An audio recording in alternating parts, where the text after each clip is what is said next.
All right, we'll go ahead and get started here. We're now joined by Kyle Busch, driver of the number 8 Richard Childress Racing Chevrolet. We'll go ahead and roll right into questions. Bob? Bob Pockers, Fox Sports. After last week, there's a lot of talk about lack of respect, not necessarily where you were in the field, but well behind you. And I'm curious, why is it that way in the sense of, like, is it because there's cameras around and you just can't punch somebody after the race like you used to, or drivers don't give paybacks like they used to? But, like, what has resulted in this? I think there's a culmination of a lot of different things. Too many to list or that I can probably dream up and think of, but I think some of it stems from, how these younger guys are trained to race and what they do and how they are told what to do from a young age and how to be aggressive and things like that, and go out there and take no prisoners kind of thing. But then I feel like there's a lot to guys that just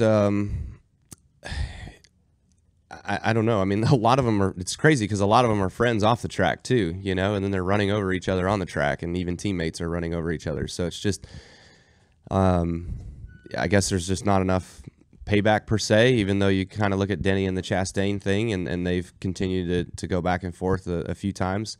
But, I don't know. It's just not good. I think the road courses kind of stem to a more aggressive nature. I think it's a little bit of the car as well too, where you can just bash into the back of somebody and you don't have anything that hurts your race car, where the old car you would crush a nose in or you would break a radiator or something like that if you were too dumb about it, where now you can just flat out punt somebody and nothing happens to your race car. So there's a lot of different variables.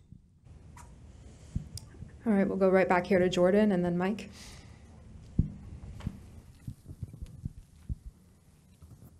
Jordan Bianchi, The Athletic. There's been some talk about maybe changing double file restarts on road courses to single file. Is that something you'd like to see?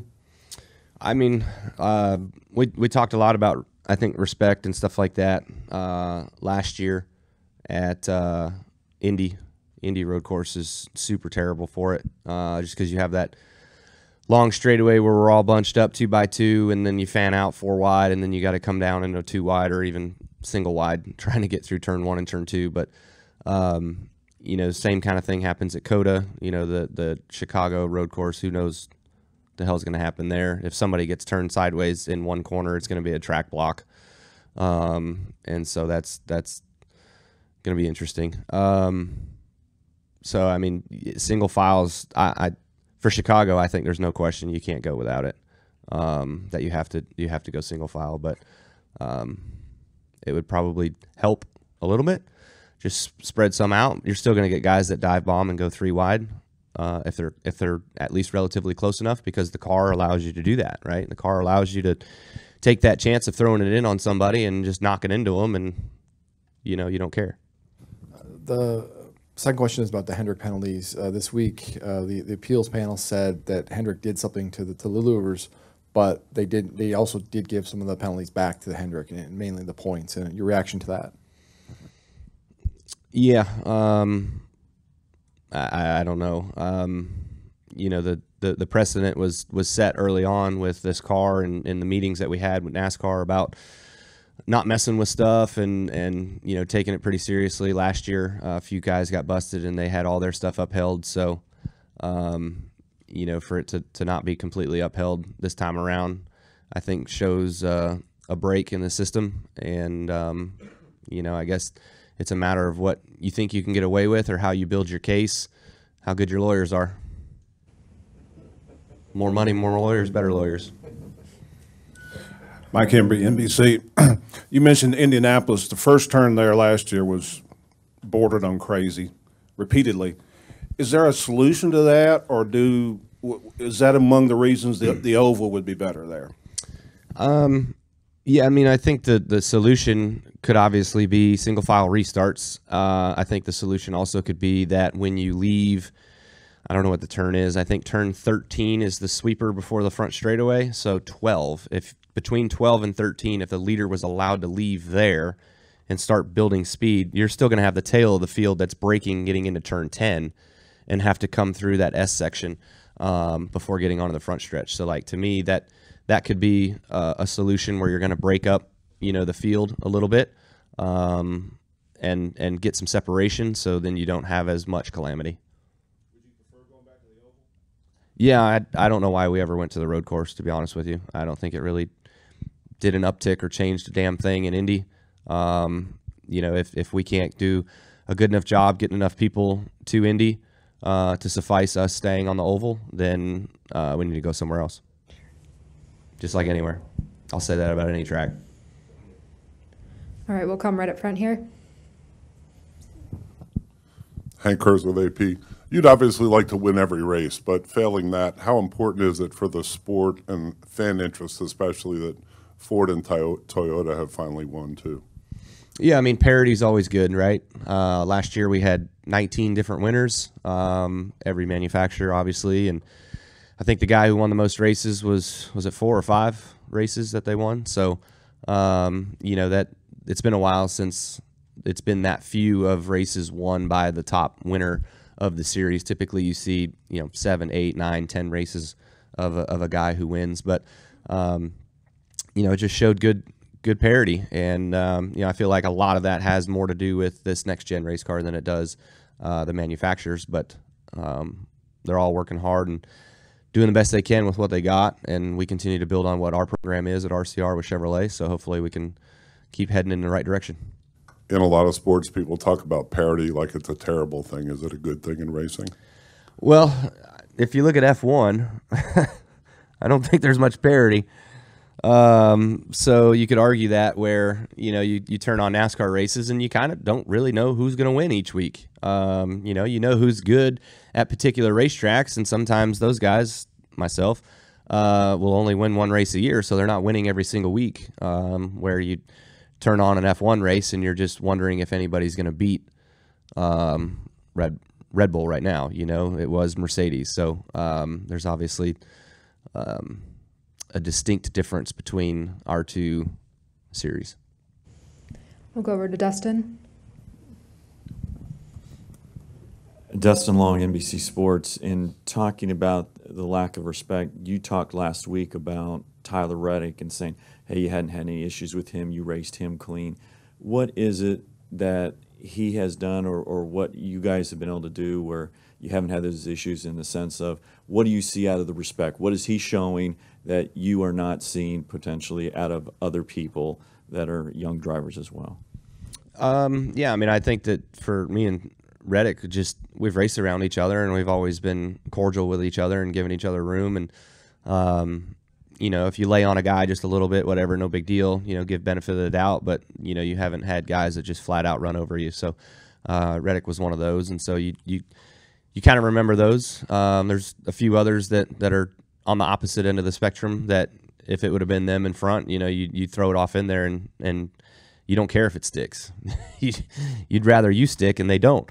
And so that's just the nature of I think our sport and what racing has been forever. I talked about it weeks ago with the past generation of Jeff Gordon, Tony Stewart, Bobby Labonte, Mark Martin, all those guys, on how they did things and how I kind of remember growing up watching that and seeing that. Yeah, you had the Earnhardts out there and the other guys, some of the other guys that were a little rough sometimes, and that's, you're going to have that occasionally, right? But the week to week nature of it, the same guy being in the headlines running over somebody every single week is a bit tiresome.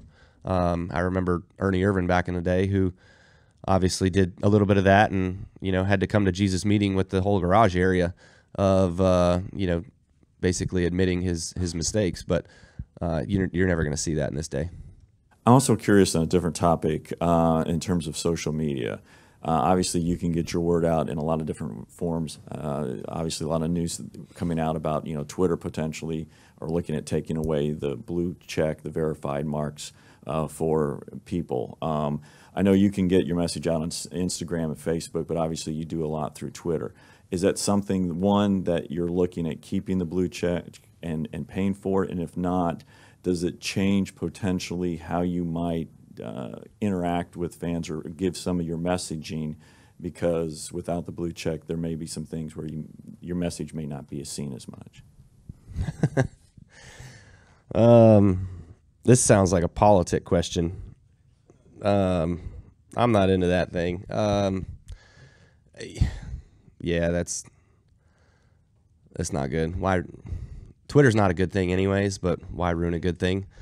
The way that it is, it just doesn't make sense. So I feel like you're getting muted in a sense hearing that. That's the first I've heard of that. I had no idea. So would I keep the blue check mark? If I have to pay for it? Probably not. I'm cutting all my subscriptions right now. I don't need anything. I don't need TV. I don't need my phone. Nothing. So cut it. I'm out. Any other questions? Yep, Bob up here.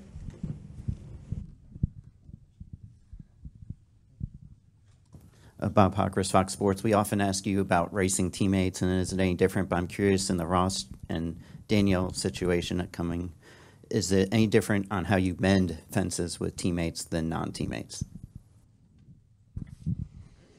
I think that has to do more with the team owner.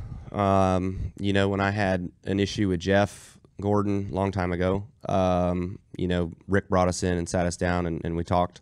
And then myself and Denny, once or twice, once for sure, the All-Star race, but then after that it was a couple speedway racing incidents that we had where we just had to agree to disagree on our philosophies around speedway racing, and obviously he's won a hell of a lot more than I have at those, so he's better at that. But that was where Joe had to get involved and kind of talk us through our differences. But I think that's kind of where it lies, in my opinion. When I've had drivers at KBM that don't get along or whatever, I talk to them individually, and then I bring them together and I talk to them together and try to go over that stuff. So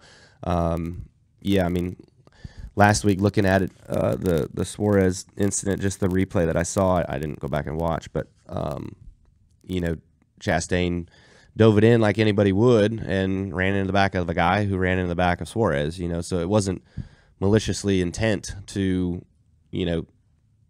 the one to hit the 99. It just happened that way through chain reaction. But still, again, you got to be.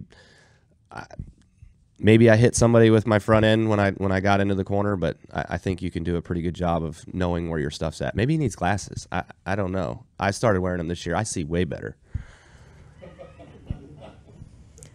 All right, we'll finish up front here with Deb. Deb Williams, Auto Week. Kyle, you've been driving so long. You're so knowledgeable about cars and all. We hear a lot of these young drivers coming up now spending a lot of time in simulation. Do you spend much time in simulation, and do you find that much of a benefit to you, and if so, in what way? Yeah. What a necessary evil. I have been in the Chevy sim more in the last 2 months of me being allowed in it than I think I have been in 3 years of the Toyota sim. Trying to get intertwined and ingrained into the system and how our setups are and how it feels and how it drives. I did the Coda tire test, so then I went in there and had to model the tire and build the tire to what I felt like the tire should feel like. And then, same thing, you always go in. We have a rotation of different drivers that go in after races and post the racetracks that we go to. So like I did Phoenix a little bit, I did Coda again. So there's a bunch of stuff that happens behind the scenes. And what's been most useful for us probably, I would say, was Fontana was really close. It was probably the closest to sim that we had on the real track, and lap times and everything, and our car feel was right on point. And so that gave us we won that one, so that was really rewarding. But then you go to Vegas and Phoenix and you struggle, and you can run 7th to 10th, and it has a similar feel, but you don't have the same speed. Like your lap times are off. Like if we were running the lap times that we ran in sim in real life, we would be up front leading all the races, but it's just about finding that grip. Like something's not correlating between the sim and then the shop and the car that gets built that then gets brought to the racetrack. It's not the same model. That the car in the shop is not the same model that is the car that's in the sim. So we got to work on that. So that's where your knowledge then of racing, as long as you've been racing in cars and all, would be more beneficial to you than like the sim is for the young kids? Yeah, I mean, I'm the best sim we got. You know, I'm the most expensive one too. So I take pride in that because I feel like I give very detailed and it can explain a lot about the feedback of the race car and what it's doing and its attitude and its nature and what happens on the short run, the long run, all of that stuff. So that's really where you get a lot of information is the post-race meetings that we have and dissecting me, basically downloading me and getting the information so that the crew chiefs can go back. Like last year with Ben, we struggled on sim and not seeing the correlation. So a lot of times we would just go off of our last race notes, what the setup was, what I said that needed to do better, and then just change the car around some of those ideas and not validate it on sim and go to the racetrack and we were fine or we were okay. You know, but that right now is not how we're doing it. This year we're going to sim and we're trying to make that tool as representative as we can. Yep. Well, thank you so much, Kyle, and good luck this got it. weekend. Thanks.